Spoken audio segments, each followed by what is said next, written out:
It is lovely to see you all again. I was saying a few minutes ago that there now appear to be some familiar faces. As folk who've this is now the fourth of these sessions we've run, and there's some of you who've been to who've been to 4 sessions, and some of you've been to 1 or 2 so far. And we're so pleased to welcome you to this this experiment in working together across 5 districts for an online conference. And it is good that we've got the opportunity and maybe the confidence to start working this way in this online format. So today we're gathering from a wide geographical area from across the 5 districts of Sheffield, Yorkshire West, Yorkshire North and East, Newcastle and Darlington. So from areas in Derbyshire up to the Scottish borders. So there's a lot of geography. And it's good to see you all here. To introduce myself, for those of you who don't know me, I'm Carolyn Godfrey and I'm the Regional Safeguarding Officer. So I cover the Darlington District and Newcastle District, cover the 2 districts. We also have Alison Hill here, lurking quietly in the background. She's the DSO for the Sheffield District, and Katie Spencer-Madden, the DSO for the Yorkshire North and East District, is also here, and you will hear from her a little later as she closes the session. Before we get going, just a few points of housekeeping. Could I ask you to stay on mute through the session? This just helps prevent background noise and stops echoey feedback, so it keeps the speakers clearer for everybody else to hear. When we're in breakout rooms, you are allowed to unmute yourself, though, just to clarify. We will be using breakout rooms. It's been a challenge this week that seems to be developing not to call the breakout rooms breakout room 1, 2, 3, 4, etc. So far, we've gone through countries, confectionery bars, villages. So tonight, I will let you wait in eager anticipation to see what tonight's breakout rooms are going to be named after. We also have the chat function. We've had folk using it already to say hello to one another. If you have questions during the evening, the chat will be being monitored. So feel free to add things in the chat if you want to. It's a great thing to use, and I think that's actually going to be used quite proactively as part of the session this evening. We are recording these sessions, and the links to them and any additional documents and PowerPoints that can be shared are going to be sent out after the whole week is completed. They'll be sent out in the next week or 2. We have an online act of worship prepared for Sunday, which is hosted on YouTube, and we will be sending out a link to that in the next day or 2, and hoping that it will be across all the districts' social media, etc. So that's an act of worship that's tying the whole week together, the focus that we've had on gifts through the week. And this act of worship has been led by the 5 district chairs. And again, one of the good things about working the way we've been forced to work over the last year is that even though 3 of the district chairs are currently on sabbatical, we've actually managed to get them to take part in the act of worship because their bits were recorded before they went on sabbatical. This is a new venture for us. It is quite an ambitious thing that we're trying this evening, this week, and we hope things will run smoothly. But as I've said at previous sessions, we thank you in advance for your patience if there are any hiccups or glitches. We're just going to move now into a short time of devotion. And again, I will be using the same passage from 1 Peter that I've been using in these devotions all week, and will be used tomorrow and Saturday, and will be part of the service on Sunday. This is the Bible passage that's been behind our thinking as we planned this conference, going back right to the beginning of the autumn. And it's been the thread through and the framework through which we've been planning and working on this week. So from 1 Peter chapter 4, the end of all things is near. Therefore be serious and discipline yourselves for the sake of your prayers. Above all, maintain constant love for one another, for love covers a multitude of sins. Be hospitable to one another without complaining. Like good stewards of the manifold grace of God, serve one another with whatever gift each of you has received. Whoever speaks must do so as one speaking the very words of God. Whoever serves must do so with the strength that God supplies, so that God may be glorified in all things through Jesus Christ. To him belong the glory and the power forever and ever. Amen.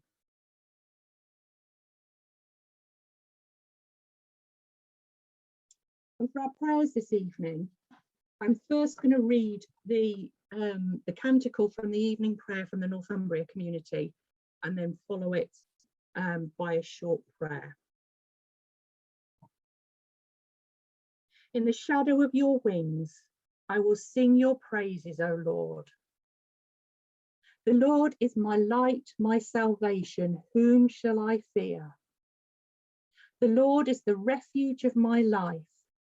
Of whom shall I be afraid? In the shadow of your wings, I will sing your praises, O Lord. One thing I ask of the Lord, one thing I seek, to dwell in the presence of my God, to gaze on your holy place. In the shadow of your wings, I will sing your praises, O Lord. I believe I shall see the goodness of the Lord in the land of the living. Oh, wait for the Lord. Have courage and wait. Wait for the Lord.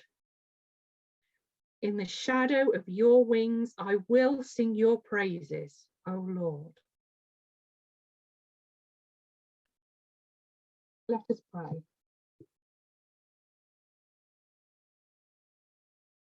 For the potential you see in us and the possibilities that lie ahead, Christ be before us. For our plans and their fulfillment, for your promises and their unfolding, Christ be before us.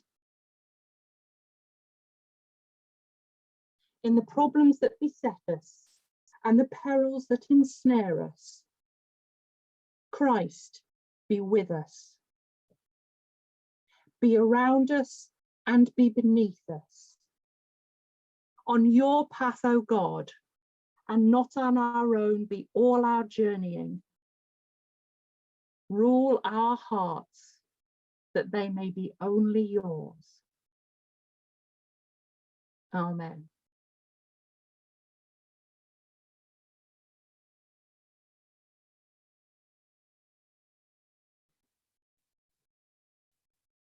We're delighted this evening to welcome Phoebe Parkin and Lynne Norman to our week of online events. Phoebe is the current youth president of the Methodist Church and is working full-time, which probably means full-time plus a lot more time, to represent the children and young people of the Methodist Church in Great Britain, both within the church and outside the church. The youth president is elected by the children and the young people of the Methodist Church at their annual youth event, at their annual youth assembly, 3Generate, and a lot of you I know are familiar with 3Generate. We're pleased this evening that Phoebe is joined by Lynne. Lynne is a children, youth and families officer, I think I've got that right, of the Methodist Church. In this role, she has been working to support those working with children, youth and families as they face a lot of the current challenges in church life and in society, including at the moment there's focuses on climate crisis and particularly over the last year, support around mental health issues, which is particularly pertinent this week with Mental Health Awareness Week. We are so grateful that you have found the time in your busy presidential year, Phoebe, and in your busy schedule, Lynn, to find the time to join us. And we are really looking forward to what you have to share with us. So now I'm going to hand over to you. Thank you. Thank you. It's a real pleasure to be here this evening. Phoebe and I are really looking forward to the stuff we've got to share with you this evening, and we hope it does bless and inspire you and get conversation going in your small groups. We've been asked to talk about the gift of confidence, and we're going to go on a bit of a journey with that conversation around what confidence is with children and young people particularly. And we're going to start by looking at setting some foundations for helping to encourage confidence, particularly in children and young people. As Carolyn's just referred to, we've been through quite an anxious year, quite an anxious 14 months now, actually. Young people and children and ourselves might well be feeling quite exhausted by that. We've been living in, to one degree or another, a state of fight or flight for the last 14 months, looking out for dangers at every turn and listening to the news on the television sounding quite scary. With regards to the pandemic, it's also with regards to things like the climate crisis, the stuff we've seen in the news around the Black Lives Matter protests and issues of justice. Even just this week, some people may be feeling particularly anxious around the news that we've seen coming out of Israel-Palestine, which is obviously quite upsetting. And so we wanted to start by talking about the things that we can do, the key things we can do to start to have a space where children and young people can feel confident in having conversations about the things that might be worrying them or making them feel anxious. And so there are two key things that we can do. The first is to ensure that as far as possible, we offer a space that is loving and caring and safe, and where children and young people feel that no matter what they're coming with, they're going to feel loved and accepted. This is really important, particularly when we've come through traumatic experiences or things that might be causing us anxiety, because, as I say, we'll be living in a state of fight or flight, which means there's lots of stuff going on in our body chemistry and going on in our brains that's designed to help us feel energized to fight the threat that's perceived. And we will only be able to have conversations that put our kind of logical brain back in charge if we're feeling safe and calm and accepted and loved, and we're feeling like that threat is a little bit more distant. The second thing is to help children and young people just understand a little bit about that stuff I've just talked about, you know, the stuff that's going on in our bodies and our brains when we're feeling anxious. Because if we can understand what it is that's happening in our bodies and minds, if we can understand why it is we're reacting in certain ways to the things that are around us. Sometimes it could be that our emotions are a little bit out of control, we're not quite sure why, and being given the ability to articulate what's going on and to understand why perhaps we're losing our temper a bit more readily than usual or bursting into tears for random reasons. If we're able to understand and articulate what's going on for us, then we can start to also find ways to manage and cope in a healthy way. In all of that, when we're trying to encourage confidence and good kind of mental well-being and emotional well-being in the people we're working with, we need to also make sure we're looking after ourselves. Because just as I teach youth mental health first aid on behalf of the team, and just as with physical first aid, you wouldn't rush into a first aid emergency situation without first checking that you're going to be safe yourself. So we also need to make sure we're looking after our own emotional well-being, we're looking after our own confidence building, our own resilience. So what can we do to ensure that children and young people feel safe and able to talk? First of all, we can be non-judgmental. It's not our job to take sides. It's not our job to decide what's important and what deserves our attention and what's, you know, a true tragedy or a catastrophe and what isn't. There's an expression I use sometimes when I'm delivering training around mental health, and that's one person's trauma is another person's Tuesday. I can't remember where I got that expression from. I'm probably using it in a highly plagiaristic way, so I apologise to anybody who feels that they originated that phrase, but I do think it's really helpful in understanding that what we think is perhaps quite trivial, for a young person particularly could be the most important thing that's happened to them that week. So try and think back to your frame of reference, so how you saw the world when you were a teenager and what was important to you and what you perceived as being a catastrophe, and try and kind of remind yourself that the frame of reference of a teenager might be very different to your frame of reference as an adult, or your frame of reference as another, your frame of reference might differ quite widely to another adult's frame of reference equally. So if a teenager is telling you that the fact that they've developed a huge zit on the first day back to school is a major catastrophe for them, to use a cliche, then it's really important not to dismiss that, because actually that could be the beginnings of a conversation around much deeper issues or much deeper concerns. I think also one of the things I always caution against is avoiding as far as possible the phrase attention seeking. It's a really unhelpful phrase. If a young person is seeking your attention, it's because they need your attention. And so my fellow youth mental health first aid instructor, George, and I always encourage people to think about attention needing and help seeking. If a child or young person is demanding your attention, it's because they need attention, and it's really important to have conversations about what is underlying that, whether that traditionally labelled attention-seeking behaviour is presenting as challenging behaviour, or whether that's particularly kind of clingy behaviour. It's just important to ask the questions about what's going on there and not dismiss it as attention-seeking. It's really unhelpful language. And also the last point I'm going to make before Phoebe takes over and introduces you to a metaphor we're going to be using throughout this session is helping children and young people and grown-ups to name their support networks.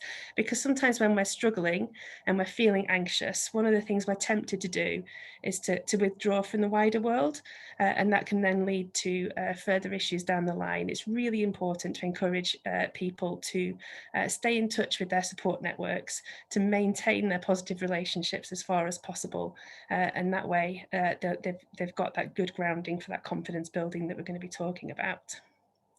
So that's just my brief introduction. I'm going to hand over to Phoebe, who's going to pick it up from here for now. Thanks, Lynn. So when Lynn and I were thinking about building confidence and what the gift of confidence meant, we started thinking about how confidence is a person's ability to be self-assured, to know what they want, what they don't want, what they need and what they don't need, and also to feel the self-assurance that they are capable of managing issues on their own or seeking help when they need to. I think confidence is something that we thought we all begin with and we all have already. So the analogy that we were thinking about is a wall. And so everybody has their own wall. It could be a different size. It could be made of different things. Some people's walls might be a plaster wall. Some people's walls might be a brick wall, etc. But everyone begins with a wall. And actually, what happens with our confidence is that stresses or particular moments in our life can knock down that wall, or even just put cracks in that wall. Now, some people's wall is a lot smaller than others, and so it won't take as much to knock down that wall. And some people's walls are thinner than others, and it won't take as many things to crack and knock down that wall. But what's important is that throughout this session, we're going to see how we can build this wall and how this wall can be developed and how that we can help each other do that. I think the also thing about a wall is that it can stand on its own. It's able to be there. It's able to stand on its own shoulders. And that's the same with confidence. Confidence means that you can rely on yourself. And actually, when you feel like you're not able to rely on yourself, again, seeking that help and having the ability to seek that help when you need it. And so now we are going to do a visual exercise. And I hope you're all engaged with this. So what we'd love you to do is, as you can see, there's an image of a wall here.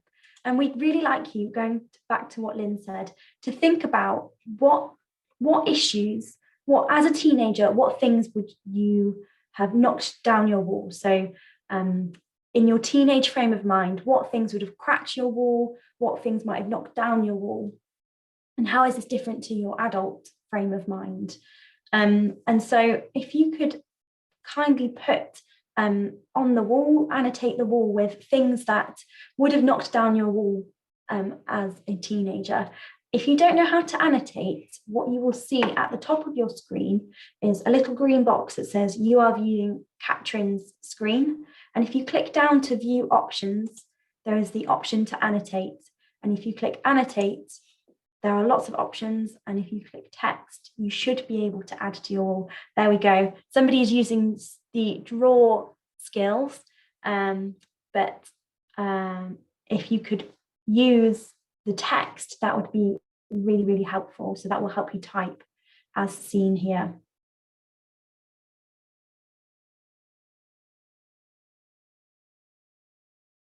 And if you aren't able to find the annotate button, don't worry. Please feel free to use the chat function, and Lynn will be able to add those ideas onto the wall.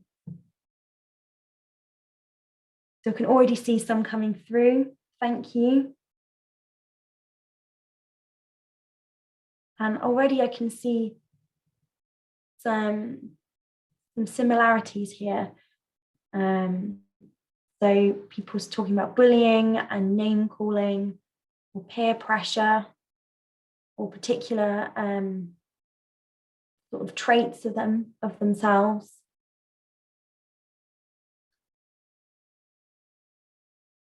That's interesting about the nuclear weapons one. I imagine that that's fairly similar to the climate crisis in stresses of the wider world, and that teenage angst almost of what's happening in the world. This is brilliant. Thank you.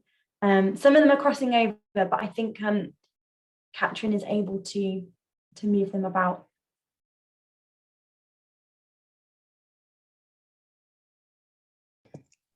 We didn't practice that in the rehearsal. Sorry, Catherine. There we go. She's worked Yeah, it's really interesting that somebody's put some cracks remain in adulthood. Yes, I think sometimes those cracks can go so deep that if they're not dealt with, they're really hard to fix later on in life.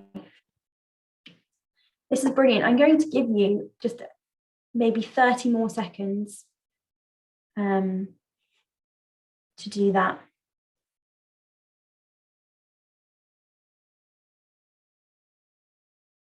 And yes, I as a young person can identify with a lot of these.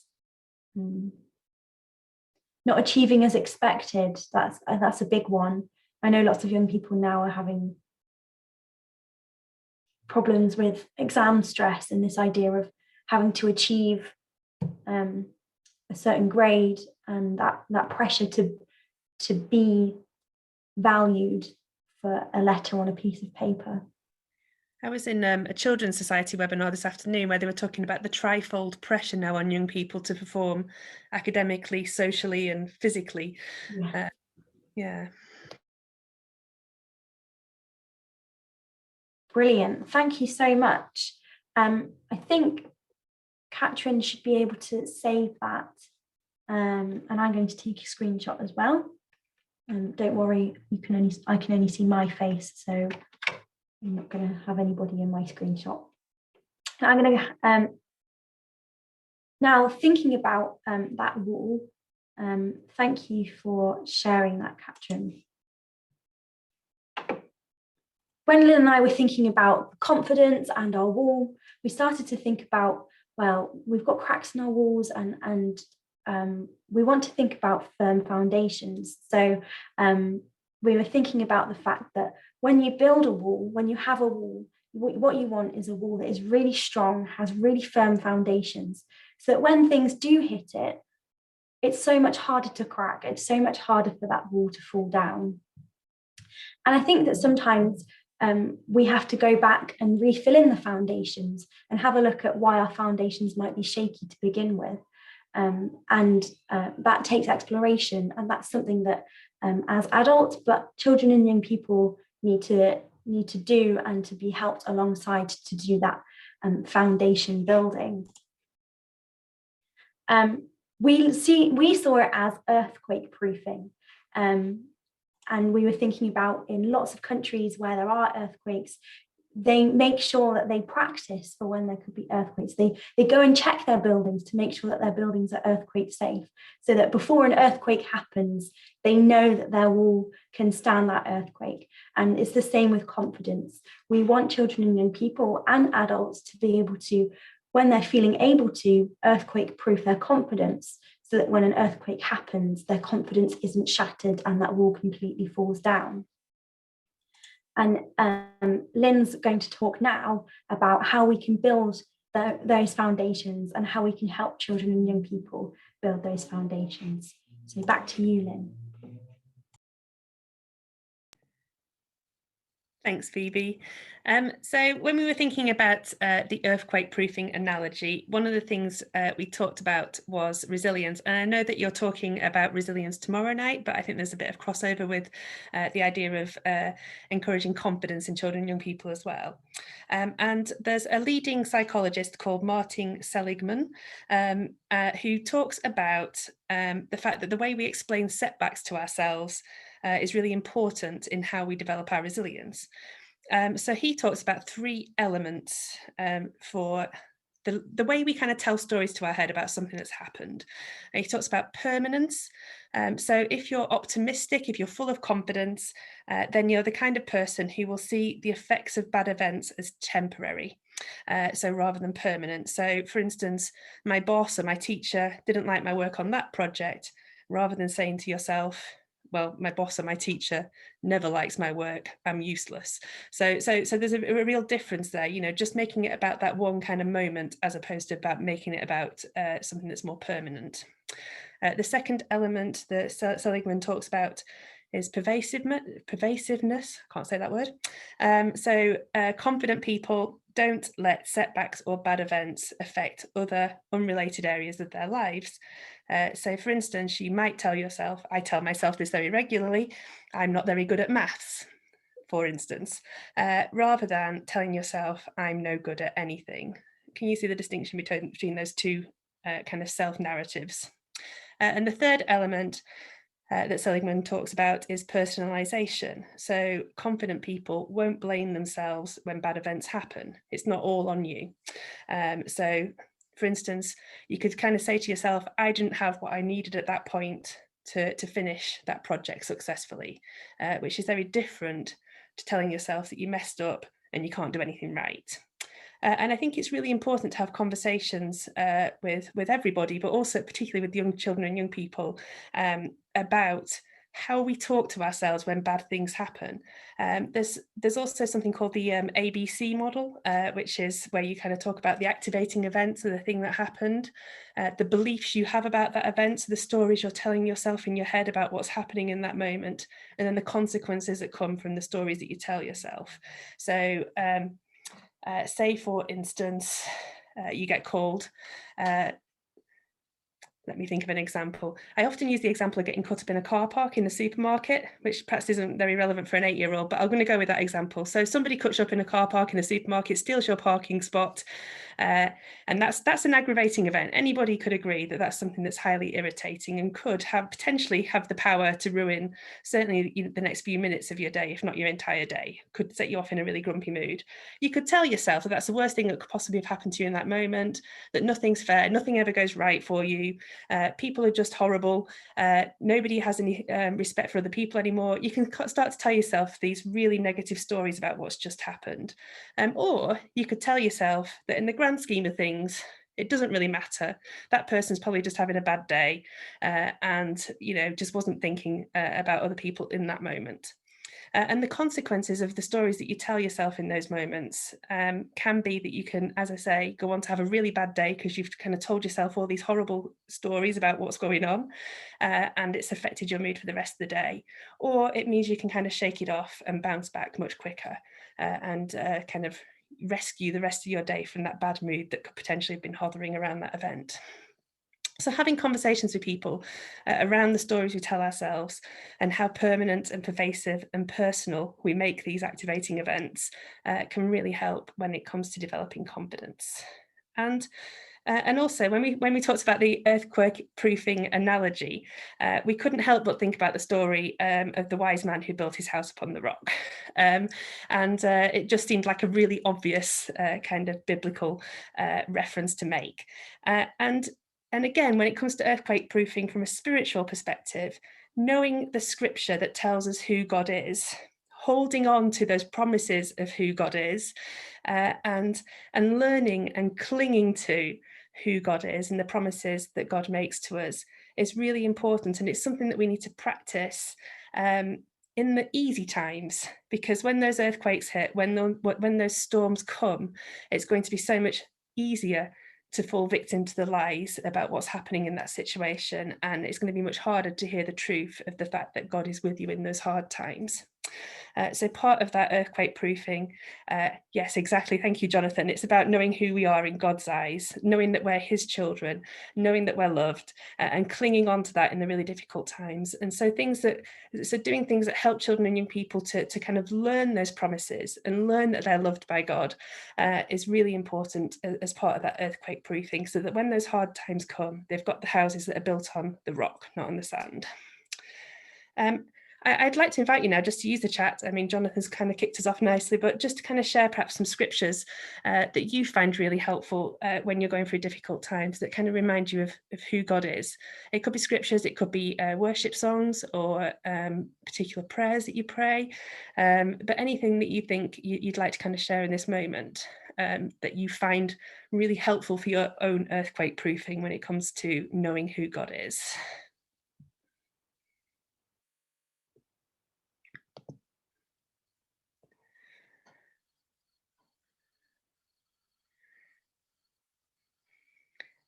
While we're waiting for people to share, I'm going to share one of mine. Ever since I was a very young child, actually, I've always sung the song "Be Bold, Be Strong" to myself in my head.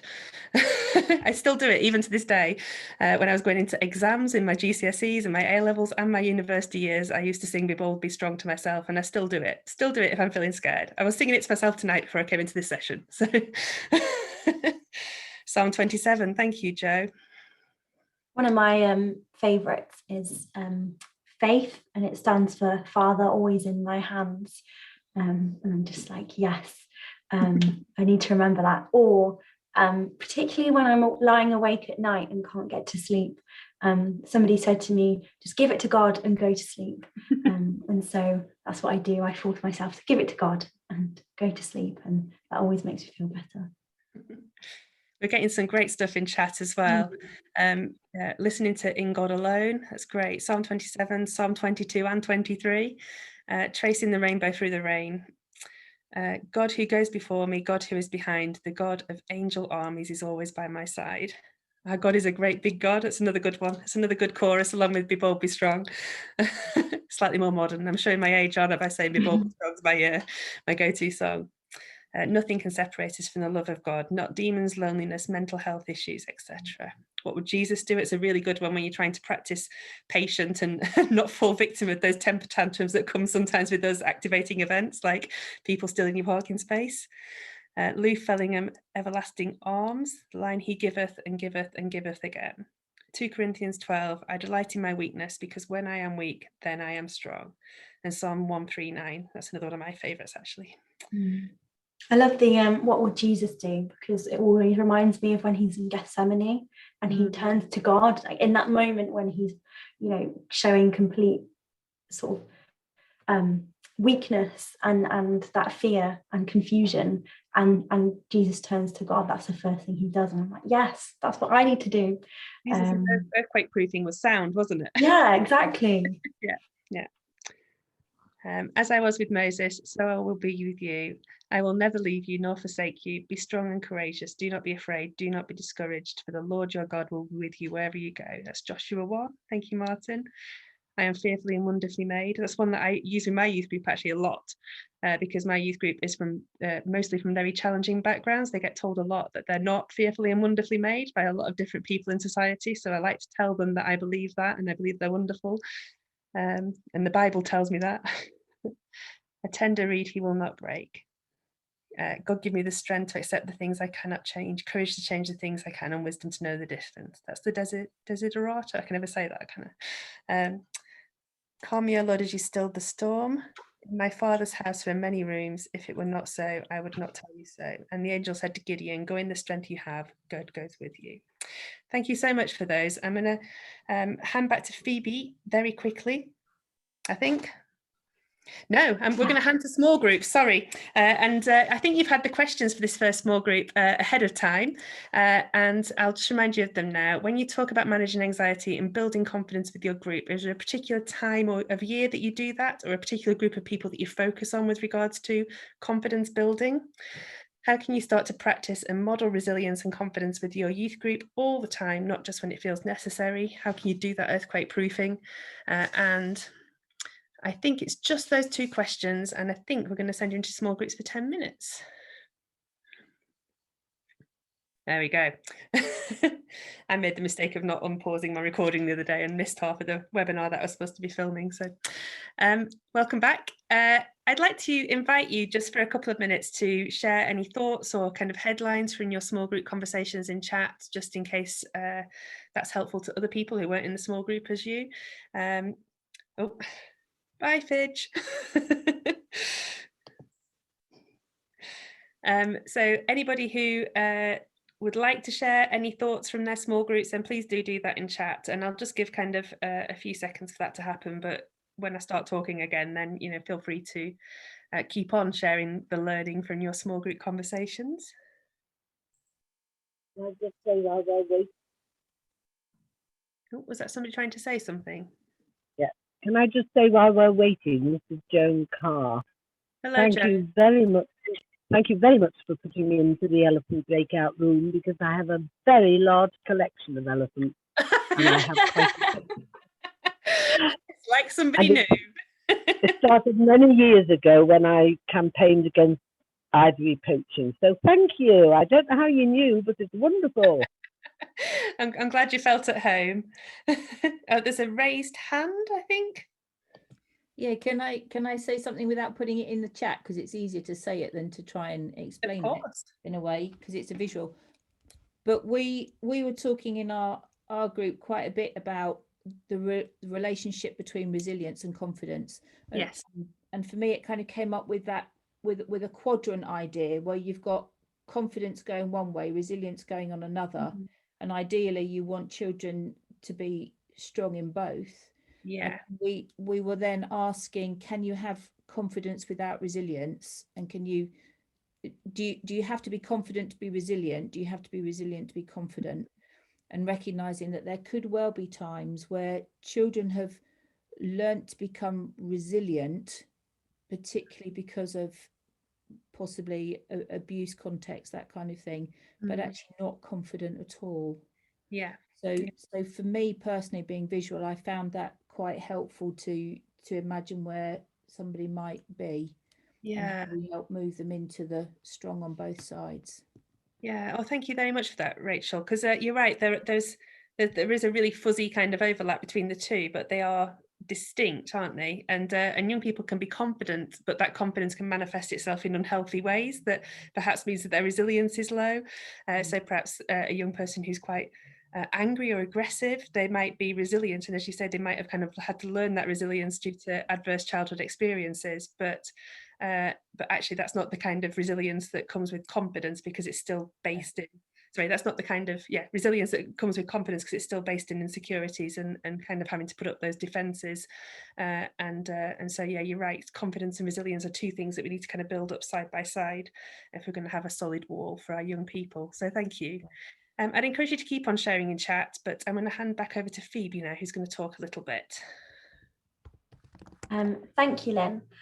So when we were thinking about confidence and building confidence, we also thought about how as adults we can support children and young people in building their own confidence and their journey of building confidence. And something that we sort of thought about that was really important is allyship.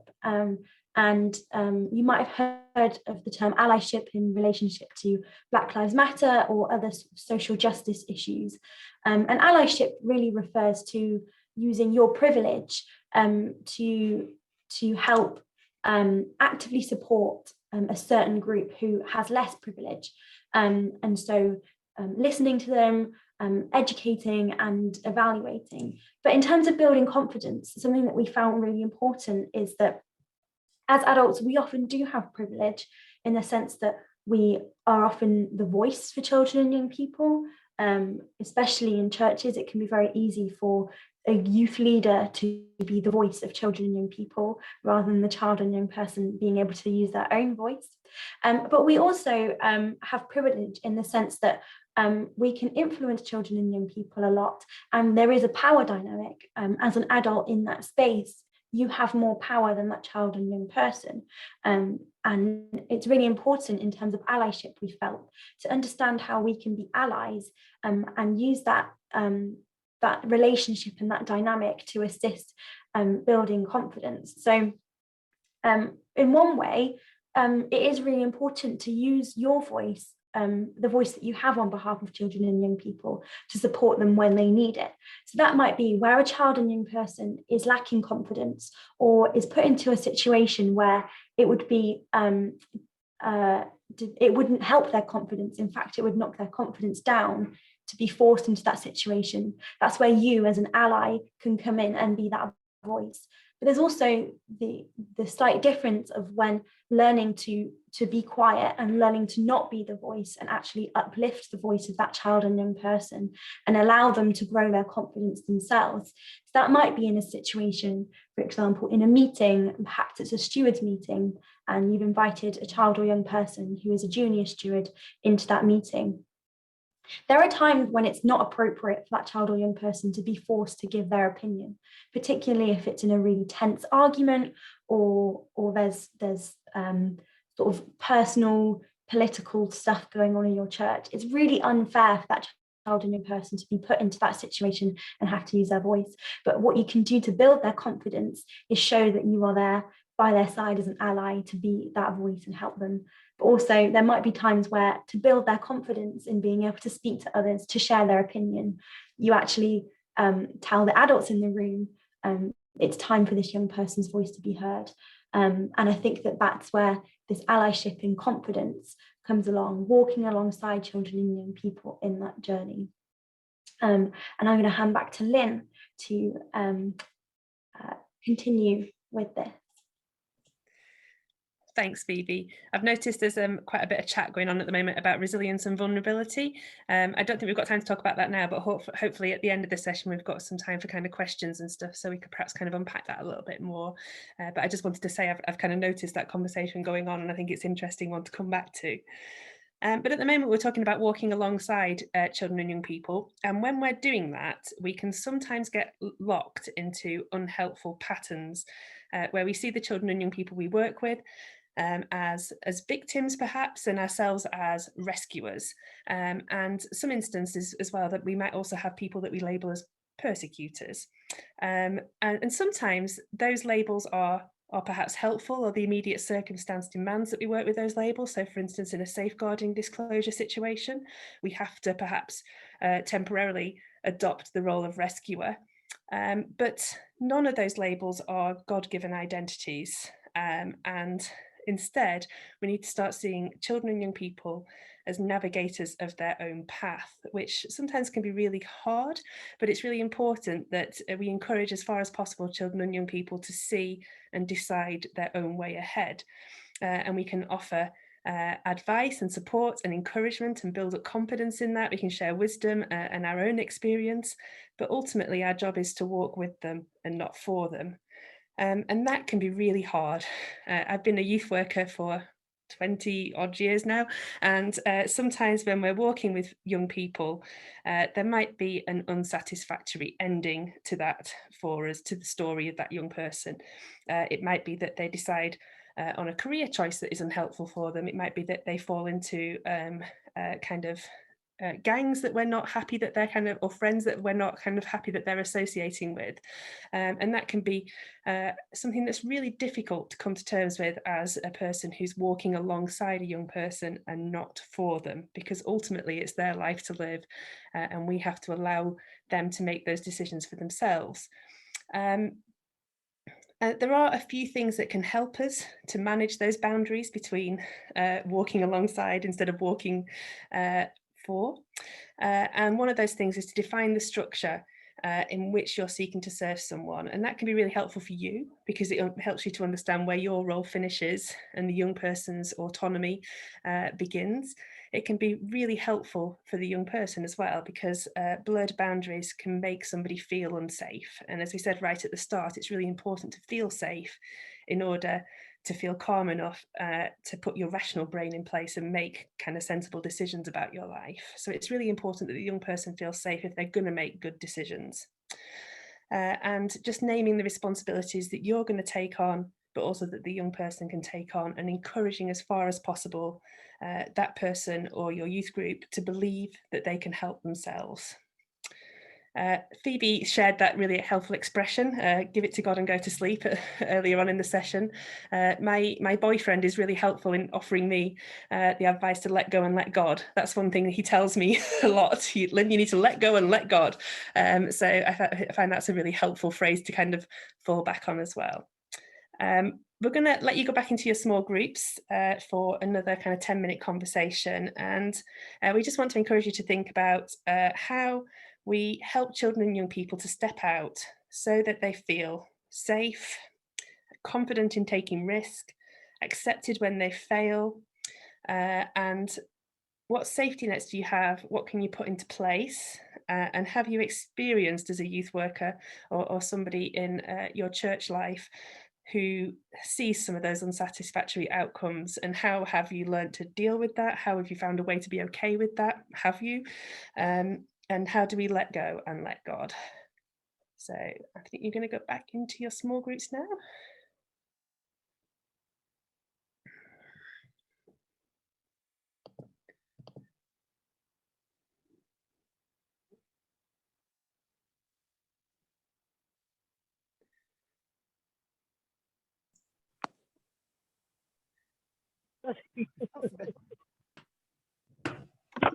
It looks like everybody's back now, I think, doesn't it? Okay, again, I'd invite you to share any headlines or thoughts from your small group conversation in the chat. And I think what's going to happen now is I think we've got a little bit of time to perhaps have some questions or some conversations. So if you've got any burning questions, we're not guaranteeing we'll solve everything tonight, but feel free to share them in the chat and we'll do our best. While people are sharing their thoughts and their headlines in chat, just to kind of come back to the vulnerability versus resilience conversation, I think it's really important to understand resilience isn't necessarily about being tough. It's about having the confidence to feel the strong emotions and not avoid them, and feeling able to talk about those strong emotions as well. So it's really important that resilience isn't just about being tough and not showing that vulnerable side. I'm going to quote somebody else to you now. There's somebody called John Kabat-Zinn, who's a mindfulness author, and I quite often quote him in resilience training because he talks about the fact that you can't stop the waves, but you can learn how to surf. So resilience isn't about denying the fact that things might get tough at times, but it's about learning the strategies that you can kind of build into your life in order to cope with those tough times. Yes, thank you, Rachel. Safe boundaries can make young people feel confident enough to take risks. Thank you. Space for affordable mistakes. Yeah, very important. Thanks, Joe.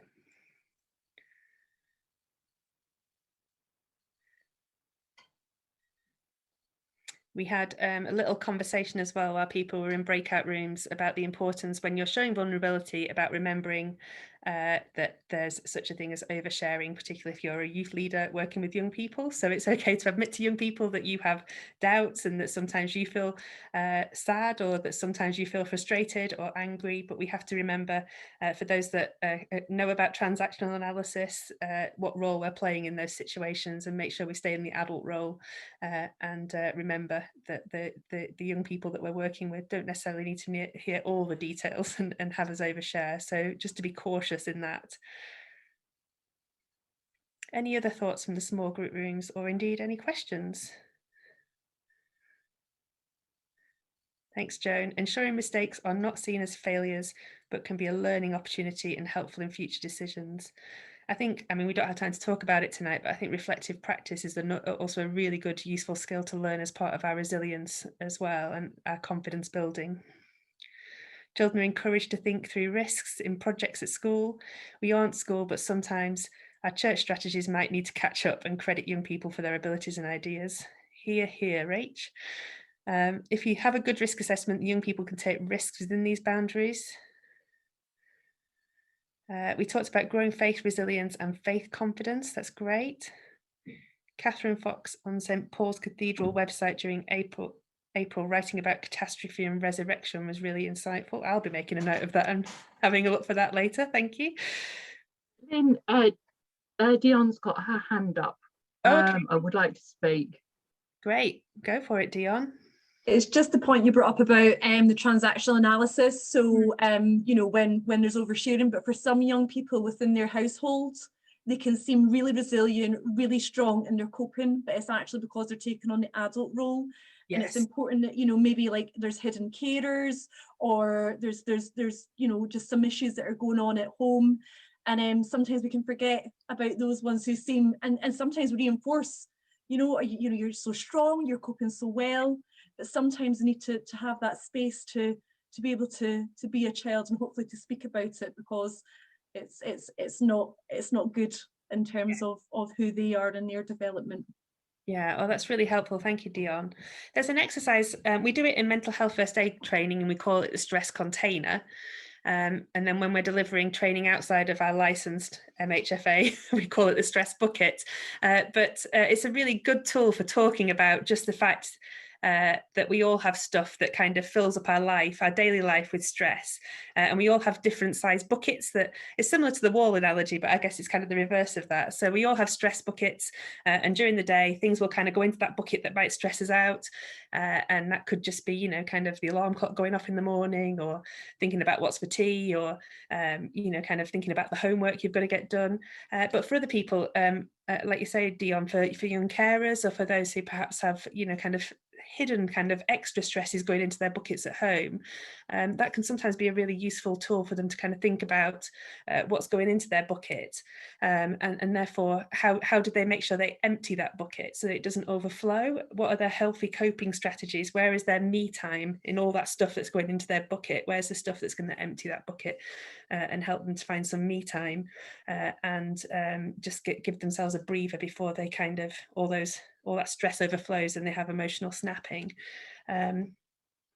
So there's I'll send this to the kind of conference organisers, but there's a stress bucket exercise on the children and youth web pages that I can kind of signpost people to, which will probably explain it much better than I've just done in those 2 minutes. But it can be a really helpful tool just to kind of, first of all, you might not realise how much stuff is going into your bucket. Sometimes writing down things.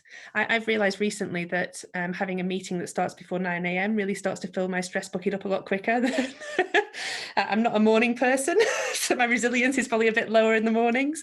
And so because I know that now, because I've had so many conversations about stress buckets over the last few months, I now try to avoid wherever I can booking too many early morning meetings, particularly those that are going to be particularly taxing on my brain cells or require some more creative or strategic thinking. And that's not because I'm lazy, although perhaps that could be a fair accusation leveled at me. It's just because I've realised that I'm not at my best at that time in the day, and therefore to help me kind of cope and to help my stress bucket to stay away from overflowing, it's something that I can just build in that's very manageable and easy to do, but helps me to kind of manage my stress levels. So I've talked a lot. I'm going to shut up now, see if anybody else has any questions, or if Phoebe has anything she wants to offer. Can I just say that in your mentioning that, think of all the young people who have to be in school for 9 o'clock. Yes, I know. So if your stress bucket fills up with a 9 o'clock appointment, then you're in trouble if you're in school, aren't you? They could be feeling exactly the way you are. And actually, the teachers have to think of that one. I guess as well, if you know that your stress bucket's likely to fill up, then and you can't avoid that thing that's going to stress you out, the other thing to talk about is how you can manage your emotions in that situation. So good emotional regulation techniques that help you to kind of power on through the 9 a.m. start if that's something that you struggle with. So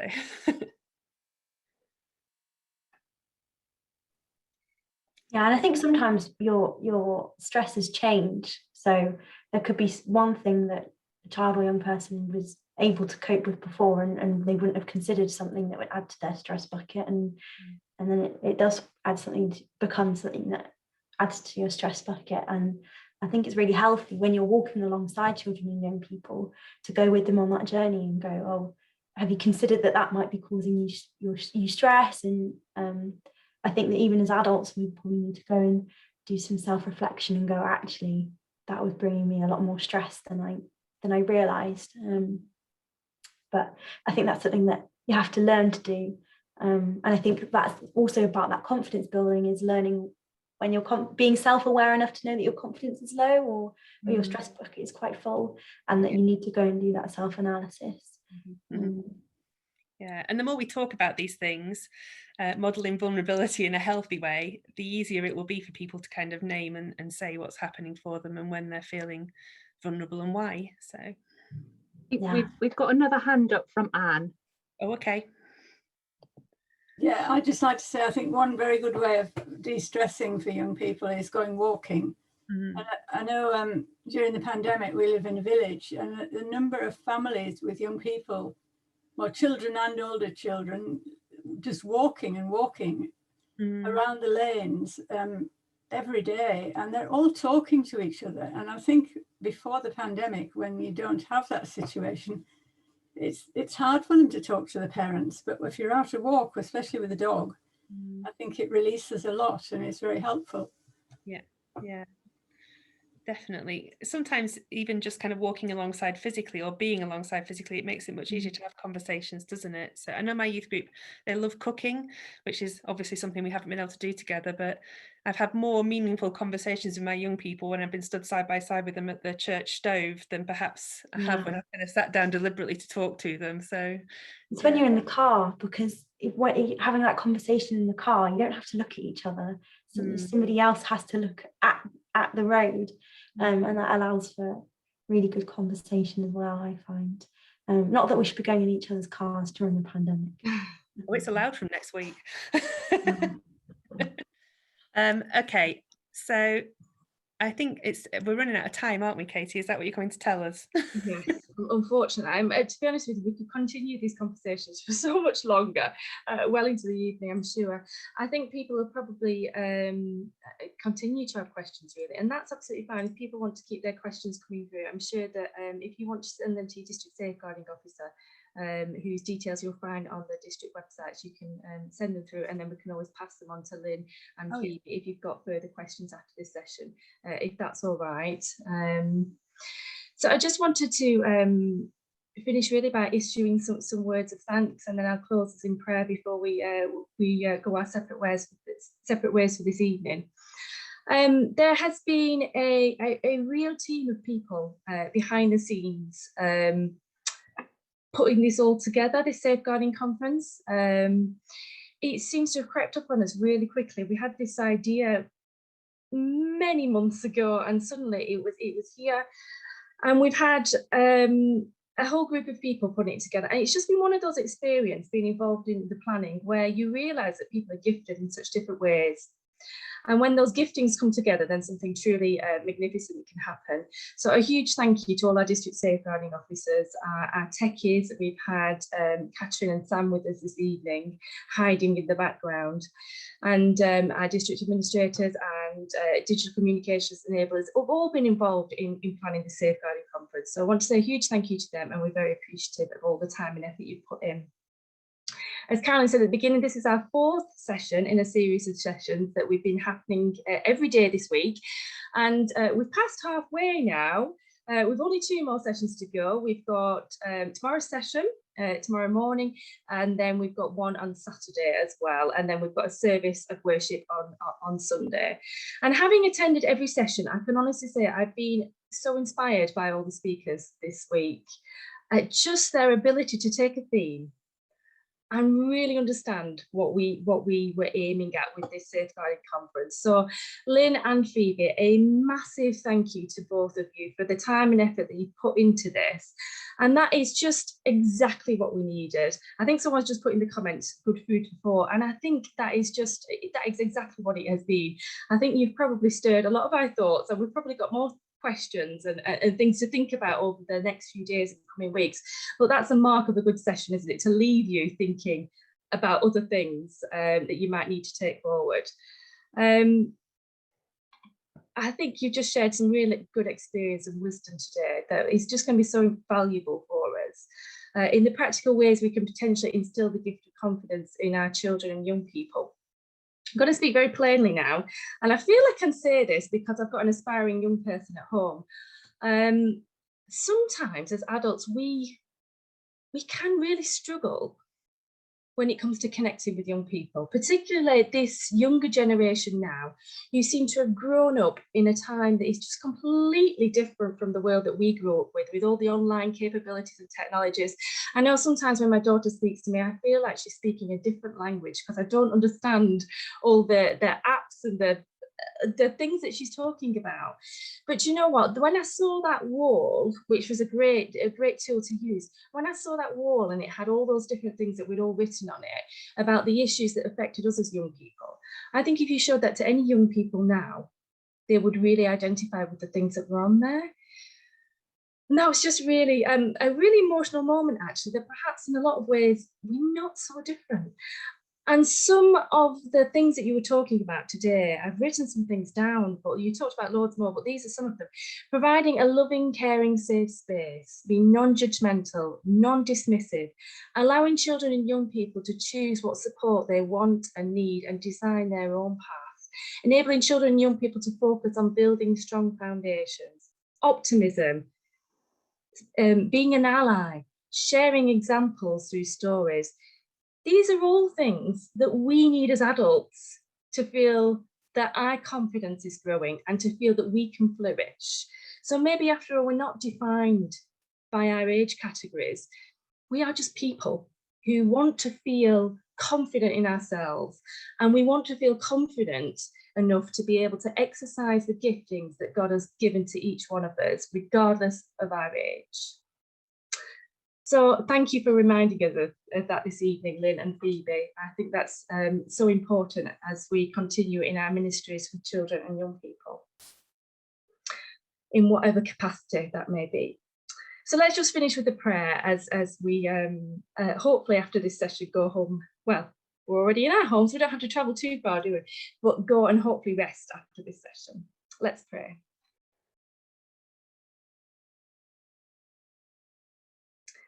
Lord, we are all too aware that anxieties will fill all of our lives and at times will completely overwhelm each one of us.